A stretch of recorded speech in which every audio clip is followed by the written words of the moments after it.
Halina't muli po nating pakinggan at panoorin ang mga video ng Mensahero ng Silangan. Dahil sa mga video pong ito, dito po natin masumpungan ang mga kasagutan sa atin pong mga matagal ng katanungan. Tara po, panoorin po natin.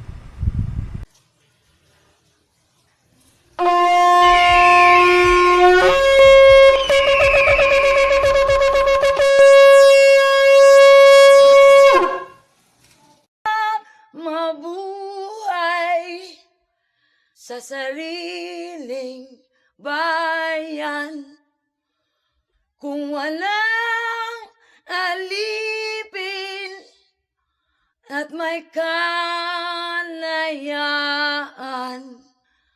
ang bayang sinisiil.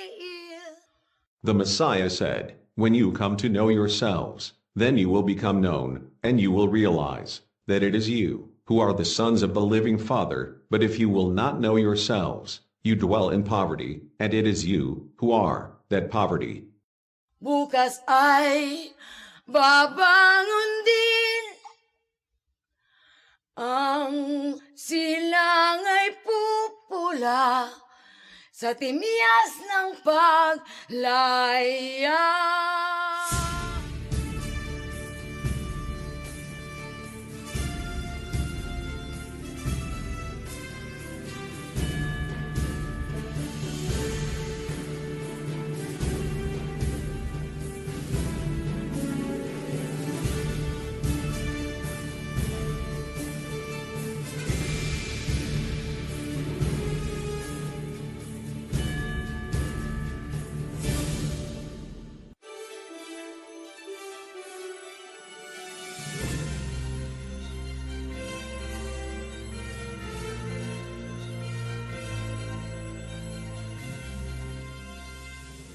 Iisa lamang ang pinagkalooban ng natatagong kaalaman ukol sa tunay na kahulugan at mensahe ng kwento tungkol kay Crispin at Basilio. Dumating na ang takdang panahon para ito ay isiwalat hindi lamang dito sa Pilipinas kundi sa buong mundo. Ang totoong kahulugan ng kwento tungkol kay Crispin at Basilio ay unang naisulat sa orihinal na dokumento na natagpuan sa Qumran Cave sa Israel kasama ng Dead Sea Scrolls. Ang kwentong Crispin at Basilio ay nauugnay sa napakahabang kasaysayan ng libu-libong taon bago pa man isilang si Jose Rizal. Ito ay kwento ng isang lahi na dumanas ng sobrang persekusyon sa kamay ng Roman Empire. Ang Crispin at Basilio ay patalinhagang kasaysayan hindi lamang ng Pilipinas kundi ng Israel at buong lahi ng Hebreo sa buong mundo. Ito ang dahilan kung bakit patalinhaga itong isinulat ni Jose Rizal dahil ang hayagang paglalahad ay magdudulot ng panganib sa buhay ng mga Pilipino sa kanyang kapanahunan. Sisikapin naming paiksiin at ibigay ng simple ang kahulugan para madaling maintindihan. Si Crispin at Basilio ay mga anak ni Sisa. Sa murang edad, nagtrabaho si Crispin at Basilio sa simbahan para matulungan ang kanilang ina.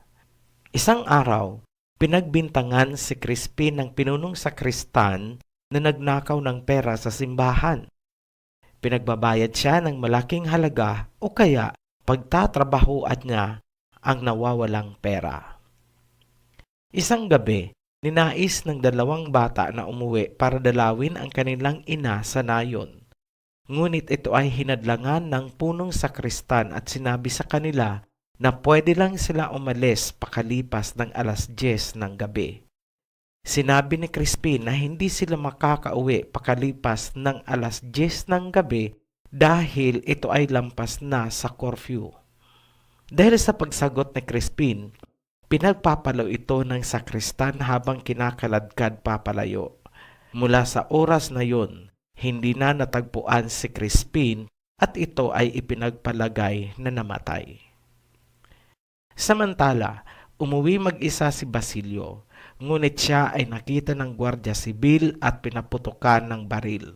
Mabuti na lang, daplis lang ang tama sa kanyang ulo. Duguan si Basilio pagdating ng bahay.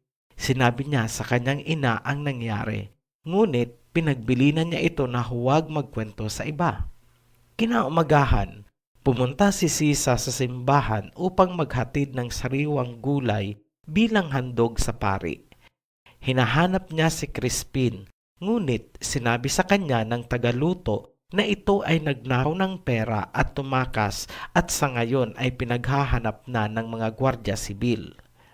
Umuwi si Sisa sa kanyang bahay kung saan siya inabutan ng mga gwardya sibil na naghahanap kay Crispin at Basilio. Hindi alam ni Sisa kung nasaan ang kanyang mga anak.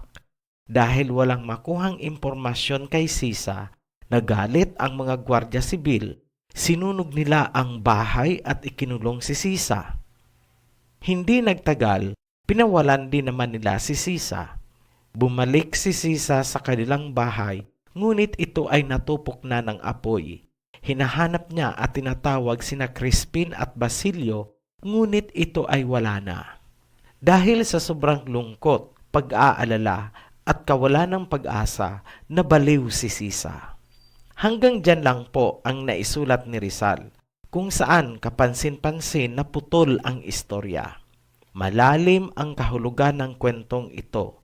Mga kahulugang nakaugat hindi lamang sa kasaysayan ng Pilipinas, kundi sa kasaysayan ng tao mula pa sa Genesis ng Biblia.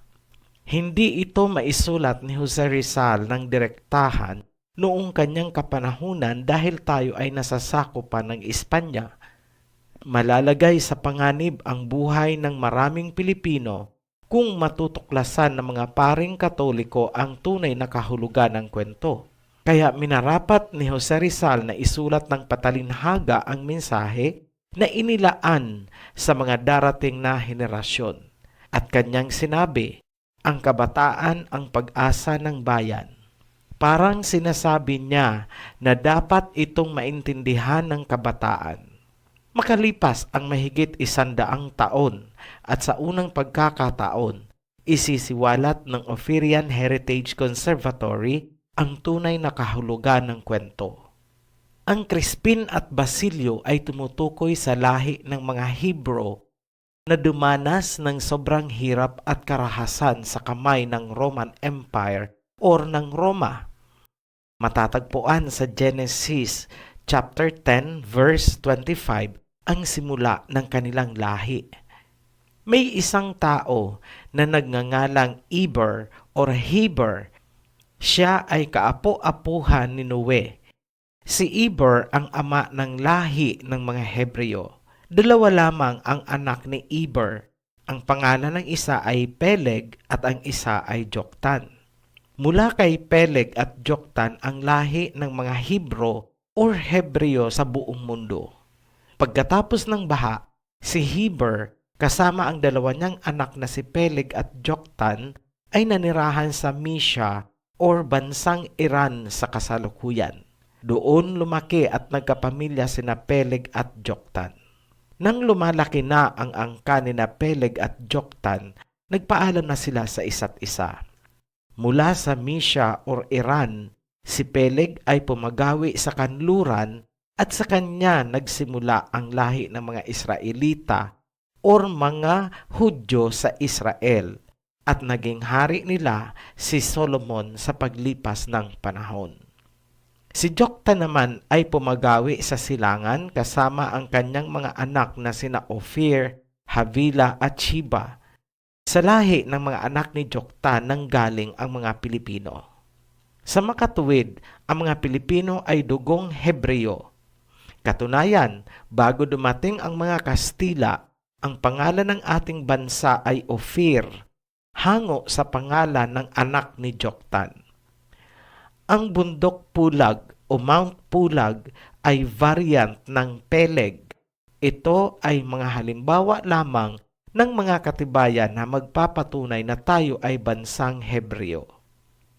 Taliwas sa itinuro sa atin na ang mga Hebreo or Israelita ay mapuputi na parang mga European at American, ang totoo ay lahing itim ang mga Hebrew kagaya ng mga sinaunang tao ng Ehipto. Ayon sa mga eksperto, ang Hebrew ay mga itim na kung tawagin ay negro. Ngunit walang negro sa kasaysayan ng Pilipinas. Balikan po natin si Joktan. Siya po ay tinawag na Joktan galing sa salitang Hebreo na Yoktan, na ang ibig sabihin ay maliliit na tao. Isabay natin ang itim na kulay ng mga Hebreo, makikita natin na ang tinutukoy ay ang ating mga ninuno or aborigines na Negrito, Agta at Ita. Sila ang natitirang purong lahi ni na Ophir, Havila at Sheba. Noong kapanahunan ni Haring Solomon, itinayo ang templo ng Jerusalem. Ang mga materyales at ginto ni Haring Solomon ay galing sa lupain ng Ophir or minsan tinatawag na Havila at Tarshish. Yan po ay nakasulat sa Chronicles at mga awit ni Solomon. Ang mga lupain na yan ay walang iba kundi ang Pilipinas. Isang hindi maitatanggi na katibayan ay ang Iskaya tribe na nagsasabi na ang kanilang mga ninuno ay nagmula sa mga nagtayo ng templo ni Haring Solomon. Samantala, ng mga panahon na iyon, ang ating mga Negrito ang tagamina ng ginto. Ayon sa Manila Times at sa records ng Bureau of Mining, ang ating mga Negrito ay nagmimina na ng ginto 65,000 years na ang nakalipas. At ang ating bansa ang pangalawang pinakamayaman sa natural na ginto sa buong mundo. Kung susuriin, may ugnayan ang magkapatid na si Peleg at Joktan. Ang lahi ni Peleg ang nagtayo ng siyudad ng Jerusalem at templo sa pangunguna ni Haring Solomon. Samantalang, ang lahi naman ni Joktan ang tagamina ng ginto sa silangan upang dalhin sa Jerusalem at sa templo. Ang templo ang maituturing na bahay ng buong lahi ng Hebreo sa buong mundo. Ngunit, dumating ang nakagigimbal na pangyayari. Nilusob ng mga Romano ang Jerusalem. Winasak nila ang syudad at sinunog ang templo. Sinunog nila ang bahay ng mga Hebreo, bahay na pinagpaguran ng lahi ni Peleg at Joktan. Maraming namatay sa paglusob ng mga Romano sa Jerusalem. Ang mga Israelita ay tumakas. Sila ay nagkawatak-watak sa iba't ibang panig ng mundo. Ngunit karamihan sa kanila ay napunta sa Afrika, sa pinakaliblib na bahagi ng kontinente hanggang sa pinakadulong bahagi sa timog. Mula noon, wala nang balita sa mga Israelita or Hebreo. Sila ay nabura sa kasaysayan. Habang sila ay nagtatago sa Afrika, dumating doon ang mga Europeans at sila ay hinakot. Isinakay sila sa mga barko na may mga kadena at shackles. Ibinenta sila sa Amerika, Europa at ibang mayayamang bansa bilang mga alipin. Ang pangyayaring yan ay nakasulat sa Deuteronomy 28 bago pa man nangyari. Sa history, ang pangyayaring ito ay ang tinatawag nilang transatlantic slave trade. Ito ay nagsimula noong 15th century sa pangunguna ng mga Portuguese at ito ay sinundan ng mga Spaniards na nagtuloy-tuloy hanggang sa unang bahagi ng 19th century. Katibayan, ang Manila Galleon ships ay bumabiyahe noon ng Rota Manila-Acapulco, lulan ang mga nabihag na mga alipin upang ibenta. Noong iniwan ng mga Hebreo ang lupain ng Israel, may ibang lahi na pumalit at umangkin sa lupain. Tinangkilik nila ang kultura ng mga Hebreo at sinabi nila sa buong mundo na sila ang Hebreo na sinakop noon ng Roma. Noong November 29, 1947, ipinagkaloob sa kanila ng United Nations ang lupain ng Israel. Tuluyan nang nawalan ng uuwian ang mga Hebreo na nagtatago sa Afrika. Yan ang nangyari sa lahi na nanggagaling kay Peleg. Dumako tayo sa silangan. Walang kaalam-alam ang lahi ni Joktan sa mga nangyari sa lahi ng kanyang kapatid na si Peleg. Nahinto rin ang paghahakot ng ginto papuntang Israel. Hindi batid ng magkabilang lahi kung ano ang nangyari sa isa't isa. Alamin natin ang pangyayari sa lahi ni Joktan. Ito ang kasaysayan ng lahing Pilipino. Taong 1494, ipinagkaloob ng Papa ng Roma ang titulong hari at reyna ng mga Katoliko kina Ferdinand at Isabela ng Espanya. Kaakibat ng kapangyarihang ipinagkaloob ay ang obligasyon ng Espanya sa Roma. Lumalabas ngayon na ang Espanya ay naging galamay o instrumento ng Roma. Makalipas ang 27 years matapos ipagkaloob ng Roma ang kapangyarihan sa Espanya, sinakop ni Magellan ang Pilipinas na nooy tinatawag na Ophir.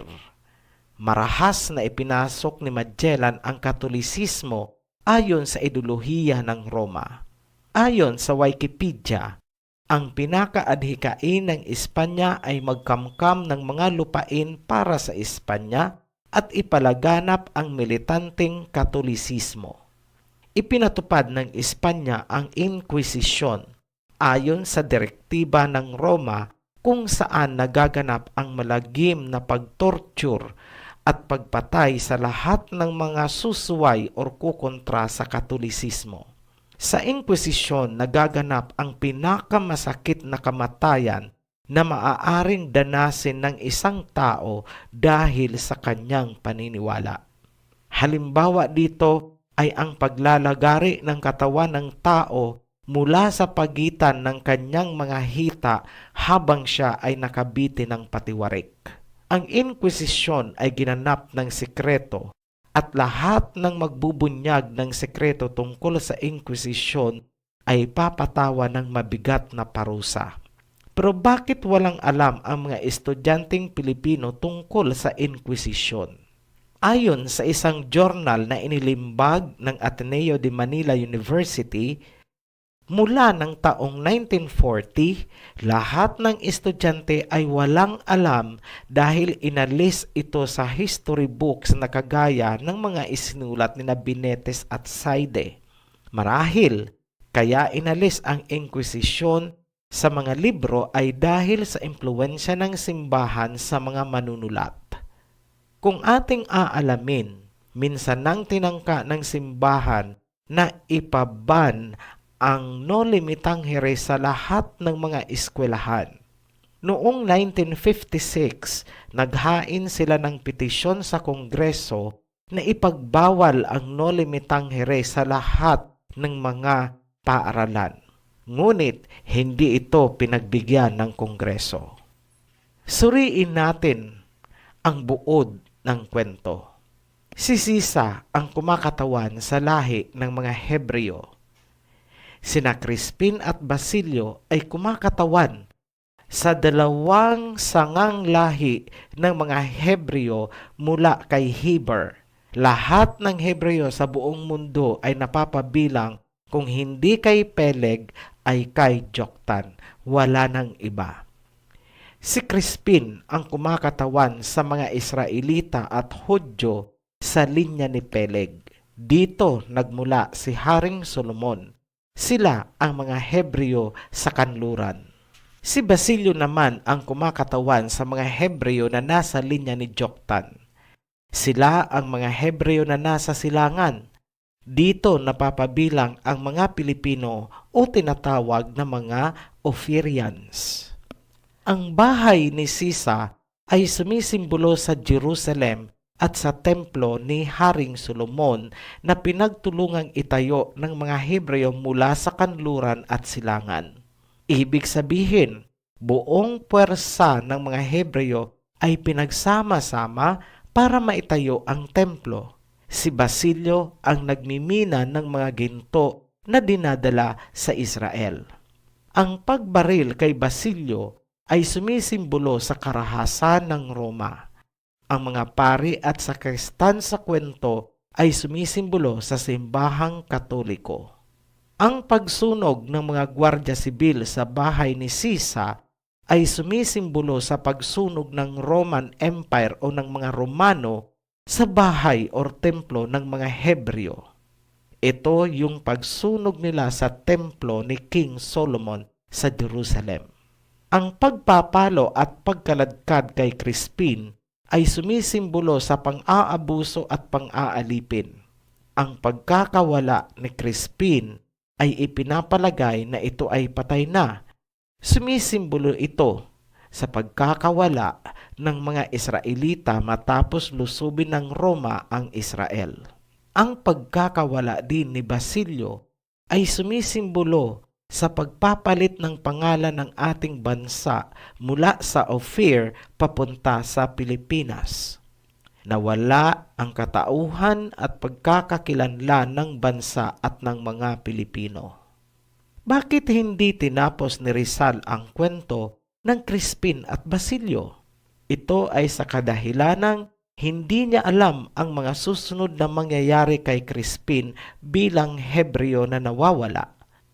Ganon din kay Basilio, hindi rin alam ni Rizal ang kahihinatnan o kahahantungan ng mga Pilipino bilang si Basilio. Sa kabuuan, ang kwento ni Crispin at Basilio ay tungkol sa lahi ng mga Hebreo na dumanas ng sobrang hirap, dusa at karahasan sa kamay ng mga Romano. Sa panig ng Israel, Roma ang sumira sa kanila. Ganon din sa panig ni Basilio, Roma din ang nasa likod ng mga Kastila na sumakop sa Pilipinas. Kaya ang magkapatid na Crispin at Basilio ay sinalarawan ni Rizal bilang mga alipin ng simbahan na dumanas ng karahasan. Marahil, nagtataka kayo bakit hindi lumabas ang kahulugan ng kwento noong panahon ni Rizal. Bakit kailangang sa panahong ito lang ito lumabas? Una sa lahat, minabuti ni Rizal na huwag munang malaman ng mga Pilipino ang totoo nilang lahi noong kanyang kapanahunan. Minabuti rin ni Rizal na huwag munang ipaalam kung ano ang nangyari sa kabilang lahi ng mga kapatid ng mga Pilipino sa Israel dahil ito ay maaaring maging sanhi ng mas mahigpit at mas marahas na pagtrato ng mga Kastila sa mga Pilipino. Maaari ding ipitin ng Roma ang ekonomiya o politikal na kalagayan ng bansa kahit sa kasalukuyang panahon. Kung ating papansinin, laging nakikisali ang simbahan sa mga isyu politikal. Ito ay sa kadahilanang may interest silang pinangangalagaan. Pero sabi ni Rizal, ang kabataan ang pag-asa ng bayan. Kami, gaya ng ating mga ninuno, mas mauunang mamaalam. Sana makakaasa kami na sa aming paglisan may mga kabataang itutuwid ang mali ng mga nakaraan. Hindi pa dito natatapos ang kwento ni Crispin at Basilio dahil padating na ang tamang panahon at nagkakaroon na ng mga pahiwatig na malapit nang magkatagpo ang magkapatid. The Messiah said, "When you come to know yourselves, then you will become known, and you will realize that it is you who are the sons of the living Father. But if you will not know yourselves, you dwell in poverty, and it is you who are that poverty." Bukas ay babangon din ang silang ay pupula sa timyas ng paglaya. Maraming salamat po sa inyong pakikinig at panonood ng video ito. At kung kayo po ay may natutunan, paki-like and share na rin po.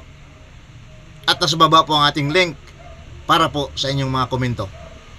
Salamat po.